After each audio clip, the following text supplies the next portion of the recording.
everybody. Welcome to the Tea Huddle with Marisa and Kelly. Your only source for gridiron gossip. The action of football just isn't quite enough for you, like us, and you need the extra juice from off the field. You're in the right place. We are going to cover relationships, run-ins with the law, rumors, and all kinds of good stuff because there's a lot more to football than just the football. We've got all the goss, the juice, the tea, and we're going to dive right into it. I feel like we'd be crazy not to start off this episode without the biggest off-season character. Who do you think it is? Jets quarterback, pop culture figure, Aaron Rodgers. Marissa, what do we know about this man? Okay, so here's the thing. Prior to about a week ago, the only thing I knew about any football players or even knew who they were is if they dated celebrities. And truly no better place to start than with Aaron Rodgers because not only does he date celebrities, he dates a lot of them. I'm gonna give you all the goss. Do you feel like we start at the beginning or the end, and work our way backwards? I think we should start at the beginning. Let's start at the beginning. It's a good place to start. I want to know the history here. Okay, so first up, before the fame, before the fortune, he had a high school girlfriend. He met at church camp. Church camp. Yes, Destiny Wow. Newton. And fun fact, her sister was on The Bachelor as a contestant, made it far. Do you think that's where his brother got the inspiration? idea? I feel like it could because his brother being on The Bachelor is when Aaron Rodgers entered my life personally. I feel like probably he was a figure in football fans' lives before that because that was, I want to say, 2013, give or take. It was definitely the first 2015. First time you learned about his personal life through his brother's eyes. All the drama there. So then his sweet little girlfriend from church camp, she has come and gone. And that brings us to really peak juice. This is when he starts dating Olivia Munn. I had hopes for them. I thought they were going to go all the way. I think people did think they were going to go all the way. They were giving really end game vibes.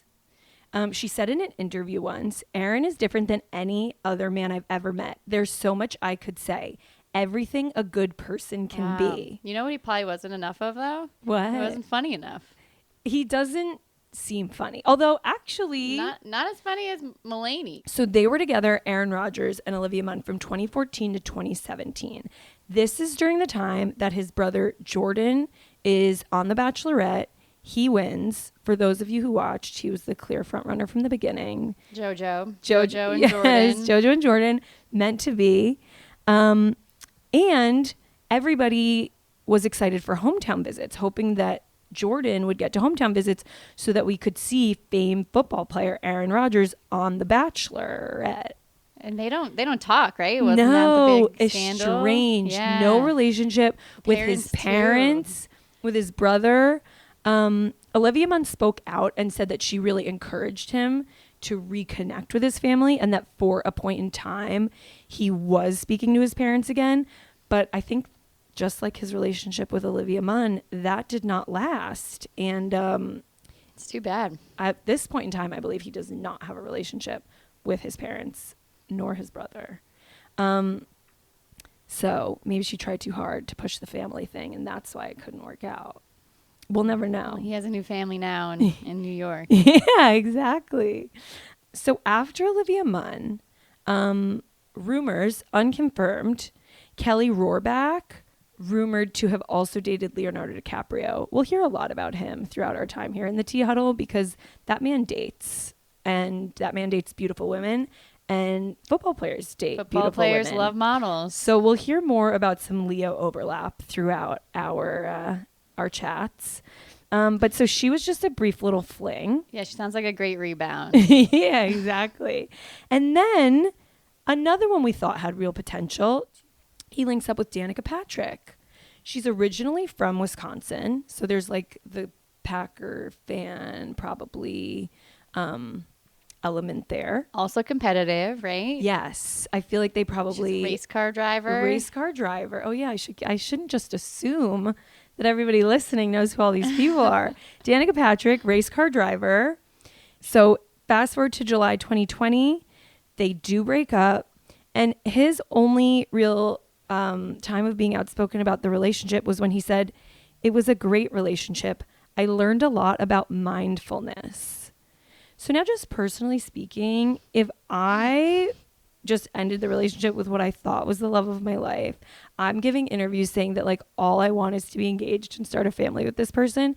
And his take is that he learned a lot about mindfulness. Yeah, I don't know. I'm offended. I'm deeply offended and my feelings are hurt and I'm probably never going to let it go. I hope she is more involved than I am. I think he was, experimenting with some things during that time, potentially. But But we'll yeah, get to right. that later. His tap into mindfulness. We don't hear about him for a little bit until February of 2021. It's announced that he's dating Shailene Woodley. I was shocked about that. See, it seemed like an odd match because she's a young starlet, but everything that I've heard about her is that she is a bit of an odd duck. She gave an interview that she was living in an RV that parked in Walmart parking lots, that she didn't have access to a shower for a long time. And from what I was hearing about Aaron Rodgers around that time, it sounds very in line. Yeah, he was at a darkness retreat, I believe. Yeah. Like living under a rock for a few days. But so him and Shailene Woodley seemed to me like a great match. It was announced 2021 they were dating, and days later, it was announced that they were engaged. So It did happen fast. the elusive fiance, he found his match. They're in the Walmart parking lot, They having a good time. Yeah, exactly. But then, just like all of his relationships of the past, that one ended too. Not that much long after the engagement was announced. Do we think she ended it? I mean, there's a theme here, so probably not. right. I'm just going to guess that the theme is just him breaking hearts, and that he left Shailene Woodley. But something to look into, something to find out about. Then a blip, I would say, but also sort of taps into like where he was at publicly and privately around that time. He starts dating a podcast host. Her name is Blue of the Earth. Okay. So they were definitely like figuring out sort of their like mind, body, soul connection right around that time. She went to Peru and got stuck. She was like not allowed to leave Peru. Oh, recently. Recently. And it was when people thought they were still together, but he did nothing to help her leave Peru. He left her in Peru. He left her in Peru. This man who has access to private planes, probably has all types of politicians on speed dial, did not help Blue of the Earth get out of Peru. And she posted on her Instagram story, "In challenging times like this, it's those who show up in support are the real MVPs." Oof. Which is only lightly coded because he is like an actual MVP. So that ended, and like, is she still in Peru? Probably not, but I don't know, because as soon as they broke up, my interest in her immediately ended. Well, And somebody look her up for us. I hope she's doing well. Yeah, right in. Has she ever gotten out of Peru? That brings us up to where we're at now. As far as we know, he then started dating and is still dating Mallory Edens. So Mallory Edens' dad is the owner of the Milwaukee Bucks. Now, what that says to me is like wealthy, privileged girl, not in line with the Walmart parking lots. Yeah, it's really changed his tune. Really changed his tune. He cut his hair, he shaved his beard, and now he's dating the daughter of the owner of the Bucks. But what makes this interesting is the only time that Mallory Edens has been in the news before the fact that she's dating Aaron Rodgers was in 2019. She was at a Bucks game wearing a Pusha T t-shirt. And Pusha T is Drake's nemesis. He leaked the fact that Drake had a secret child. There was a lot of rap beef back and forth. So her wearing the Pusha T t-shirt, Drake, I guess, took as a personal offense, and he started blowing her up online. He changed his Instagram profile picture to be a picture of her. They were like going back and forth online. But the most interesting thing now in hindsight about that whole saga is that when you look at pictures of Mallory Edens at the Bucks game wearing the Pusha T t-shirt, She's sitting next to Aaron Rodgers. We know what team he's on. Right. So this is 2019. This is pre-Blue of the Earth, pre-Shailene Woodley, mid Danica Patrick. But like, I think we have our answer. Was there always something there between the two of them? I think maybe. I think there could be potential here. So they, as far as we know, are still together. She's a little young for him, not in a way that's like icky or inappropriate, but certainly worth noting. And that brings us up to present day. Mallory and Aaron, they're really getting serious now. So I guess that means that Mallory and the whole Eden family is okay with his stance on psychedelic drugs. And we know his stance is pro. His stance is pro, yes. Okay, so we know because he's spoken out about it that Aaron Rodgers is in his psychedelic drug phase. I feel like most people hit that phase in college, but he's hitting that in his late 30s. But, never too late. Yeah, he's really, really hitting it. Yeah. So what do we know about Aaron Rodgers and his... There's no secret that Rodgers has experimented with ayahuasca, which is a second level of psychedelic drug, I would say. He was even a speaker at a psychedelic conference in June. So he's still using things in June and discussing them publicly. He's even commented that the effects of psychedelics have brought him closer to his teammates. I don't know if anyone caught this during last season, but there was a touchdown celebration. I think it was Alan Lazard who scored the touchdown, and the whole team came and circled around him and pretended to be doing ayahuasca and falling to the ground. So I guess, brings it close to your teammates.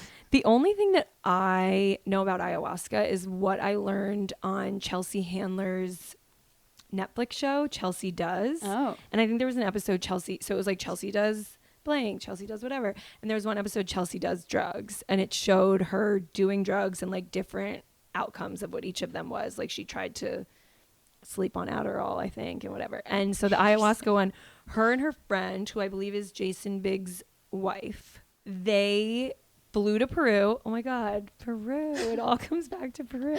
They flew to Peru to do like the full ayahuasca retreat with the shaman. Yeah. And Netflix cameras go and it records them like puking up a storm. Yeah. And then it doesn't look relaxing. It does not look relaxing, but I think they both said that like they met themselves as children and one of them healed lifelong wounds with her sister. And you learn a lot about love. Yeah, it sort of made me interested in it. And I mean, Aaron Rodgers certainly he said is. he definitely wants to go back for probably back to Peru. Wow. Maybe that's why him and Blue of the Earth were there. He'll go find Blue of the Earth and do another trip to Peru. I think that it's probably helped his career a little bit. I mean, he's the oldest person in the NFL right now. Is he the oldest person in the NFL? I don't know. Oh. But he's got to be up there. Probably the oldest quarterback. Now that Tom Brady retired. Yeah. And he has won 2 MVPs after starting to do ayahuasca. So this just in confirmation, he's the oldest player or the oldest quarterback? The oldest player in the whole NFL. How old is he? 39. Wow. The more you know. 39, and he's still kicking. And, I have hope that he's going to bring the whole Jets team to this ayahuasca retreat, and they are going to become best friends. Team building. From what we've seen on Hard Knocks, they're all getting along very well. They idolize him. He's the shaman of the Jets. The shaman of the Jets. He's vibing with his team. He's playing great. Morale is high. So maybe psychedelic drugs can help you on the field. Maybe it's the secret to playing at 39 years old. Yeah, we got who's a quarterback who's not good anymore. Russell Wilson. I heard he got bad. Maybe he should experiment with ayahuasca a little bit. I don't know how Sierra would feel about it, but I think she'd be open. If Mallory Edens is, maybe Sierra can be too. I mean, I guess we'll see if the off season and whatever he was doing then is gonna pay off here in New York. Keep your eye out for another ayahuasca touchdown celebration. Okay, so you mentioned Hard Knocks briefly. I have never watched this before. Being perfectly honest, I didn't even know it existed. It's my new favorite show.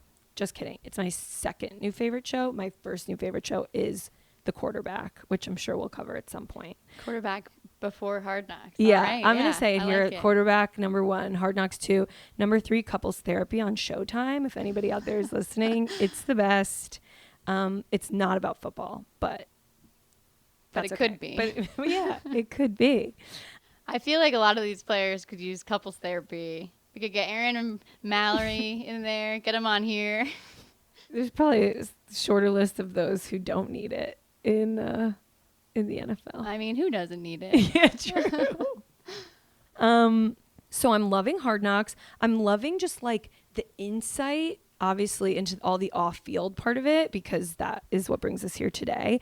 I want, like, when they're all sitting in the like college style classroom, they're taking notes in their notebook. I want to know like what kind of pens they're using, what their notes are. The magicians come in when how they react. Yeah, that was a hit. Not a magician, he was a mentalist. Right, not a magician. But like, yeah, that was amazing. You could tell that Aaron Rodgers was skeptical at first, that he was like, oh, I'm not gonna be impressed, and this guy, I guess, is a number. But he blew everyone away, us at home, them in the room, everyone shocked and amazed. It's good team bonding, I think. Yeah. Is it better than everyone doing ayahuasca together? We don't know.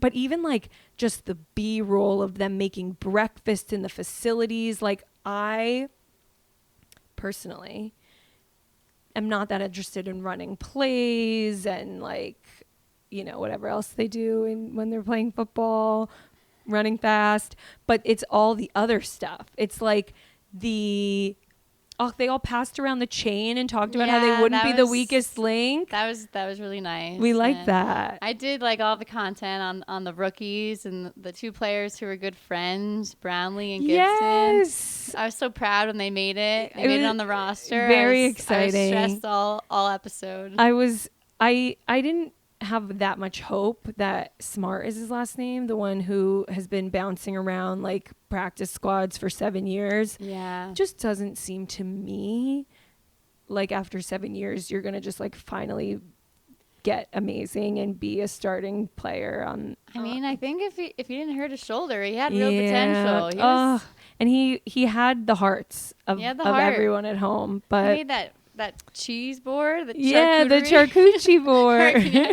So the thing that's so interesting to me, among many, about Hard Knocks is that it's airing in real time. So like in episode 3, you see someone from another team reference the charcuterie board because they are all at home watching Hard Knocks. So I just wonder like how that plays into the Jets season, because other teams are watching them prepare.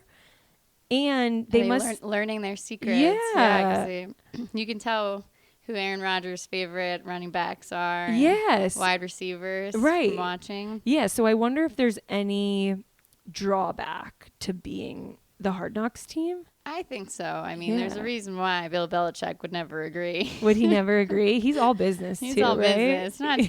They're not telling anyone their secrets. So we'll see how. I mean. They seem excited. They seem obsessed with Aaron Rodgers. I love them just like admiring him and admiring how he touches the grass and like what does that mean? And he obviously just like wants to feel the earth because he's just like that's his vibe. It's definitely the Aaron Rodgers show. And he's running that team. Yeah. His relationship with the backup, Zach Wilson, very sweet. It's like a very sweet mentorship. Oof, are we ready to get into Zach Wilson? Are we ready to I think so. Because Zach Wilson is somebody that I knew who didn't date a celebrity and wasn't an amazing player.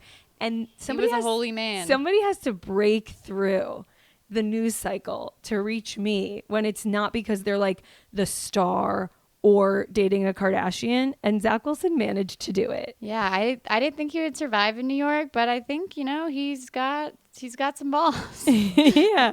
Can we it's sort of old news, and maybe some people listening know the story, but can we dive into Zach Wilson's off-field drama for a quick sec? I think we should. Okay, so I'm gonna give a little backstory, and then I'm gonna get to the juice. So Zach Wilson, To me, he looks like an elf. That's irrelevant to the story, but I did feel it was important to mention.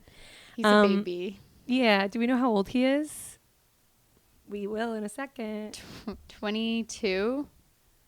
He's 24. Aaron Rodgers could be his dad. Yeah. They do have sort of that relationship. And just to go back for a quick second, Aaron Rodgers could, and I guess he wouldn't because he's so good. He's like not threatened by this little elf boy, but he could hold some of his like secrets and skills and whatever to himself. But at least on Hard Knocks, he's so generous with his time and his energy to Zach Wilson. I mean, when you're 39, you don't need to be holding on for too many of your secrets. What are you holding on for, I guess? Okay, so Zach Wilson. This is his second year playing. Last year was his rookie year. He was drafted second overall in the whole draft. So, like, really good. Only one person. From BYU. Yes. A lot of potential. People were excited about him. One thing to note that's, like, not exactly relevant, but I do feel like we got to say, when he was drafted, there was a lot of chatter online about how hot his mom was, because I think she was in a lot of the draft footage. Yeah. He lived at home, I'm pretty sure. Yeah. Also in the footage was his girlfriend, Abby Guile. So he's got his mom, he's got his longtime girlfriend. He goes to BYU. He plays on the team with his roommate and bestie, this guy Dax Milne. Dax was a wide receiver and Zach was QB. So what I know about sports so far is that like they're besties on the field and off the field, right? Like QB throwing to that wide receiver. Yeah, always looking for his buddy out there. And his buddy's always there for him. So Dax gets drafted as well by the Washington Commanders. He's like 258th overall, so like not quite as good. Hey, he made it. But he made it. He made it on a real team, not a practice team. So it's cute, right? They're college BFFs. They're off to conquer the NFL. They play for a year in the NFL, and the whole time, Zach is still dating his girlfriend, Abby Guile. Then, that brings us to January. He's a big star, so he breaks up with his college girlfriend. Like, no one's surprised. I was a little surprised. Were you? Coming from BYU, True. you know. Actually. Loyal types out there. Loyal types and like an early marriage type. Early marriage type. One thing I'm learning in my football player research, these men keep getting married at like 23 years old. I don't want to go on a tangent here, but all of these young quarterbacks are all married. All married. None of these are going to end well. They're not going to end well for the wife. They're going to end probably pretty good for the guy. It might end well for the wife, though. I hope they all have prenup. I hope they don't. Yeah. Ladies, if you're marrying somebody who's about to get drafted, refuse to sign a prenup. You guys are smart. Marry him young and don't sign anything. Anyway, back to this. Unfortunately, Zach Wilson's girlfriend didn't get it in on time. Yeah, she didn't have the opportunity to sign anything because they broke up.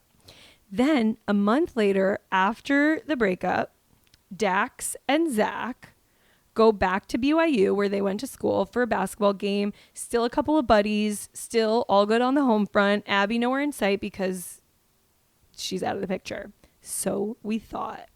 But by July, Dax posted a lovey girlfriend pic of him and Abby on his Instagram. That's his best buddy on and off the field's ex. So people are going crazy. Oh, the caption of his photo was "Word on the street," which I feel like you want people to talk. What you're hoping for is what's happening right now is that we're all talking about it. So why do you think she moved on? What happened? So everyone's commenting on the picture. Everyone's like up in arms. People are saying homie hopper, which was like a buzzword around that time. I think because just a quick little tangent. That was around the time that Hype House, these TikTok boys, they were all sleeping with each other's girlfriends and everybody was calling each other a homie hopper. Maybe one of them had a song about it. Irrelevant. Anyway, so somebody commented on that picture, homie hopper. But the juiciest moment comes from Abby's response. So it's Dak's picture. Someone comments. Abby chimes in the comment section and says, and I quote, "He was sleeping with his mom's best friend, ... That's the real homie hopper." Oof. Gasp! Are you freaking out? I am. It was juicy, yeah. And the fact that they all went to a Mormon college does feel relevant. His mom was very upset from what I remember. Oh, yeah? She posted an emotional video about how she was so proud of her son, and then social media just got out of hand. Yikes. And, you know, I think she knows the truth. I think she knows the truth as well. I think probably it was talked about at like book club with her friend. Ex-friend. Yeah, maybe. So we never really got the updates on that. All the posts have been deleted. All the comments have been deleted. Zach got bad at football. Yeah, it really affected him. Yeah. So I think we know the truth. I think we do, that sometimes your off-field drama can come and mess it up on the field. And we're here at the Tea Huddle to link those two things for you. There's a pattern here. Right?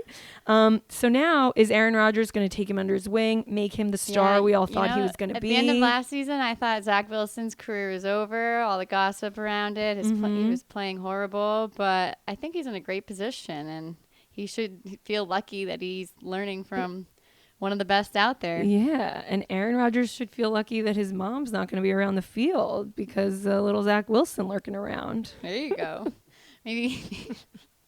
Maybe Aaron Rodgers and Zach Wilson's mom could bring Aaron Rodgers and his family back together. Who knows? Who knows? All right, Marissa. I think it's time for our segment section. Let's see how this goes. Okay, I love this. Each episode we're gonna do a different bit, a different topic. What's gonna kick it off today, Kelly? Let's start with my favorite. It's called Step Out of the Car. Step out of the car, Sam Williams. I repeat, step out of the car, Sam Williams. This is definitely an interesting story. I don't know if anyone has heard this already, but Sam Williams, he's the defensive end of the Dallas Cowboys, and he is one of the most recent arrested NFL players in the offseason. He was arrested on charges of possession of a controlled substance. What substance was that, Marissa? I believe that was marijuana.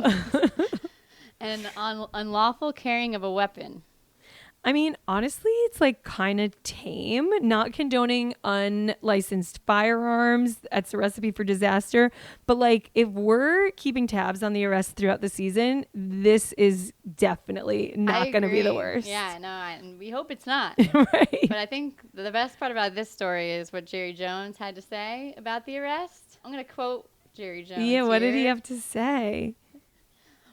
Well, let's hear your best Jerry Jones, Well, Kelly. First of all, I'm seeing that he is, which is more often the case than not, and this sounds a little hollow, but he does and is maturing.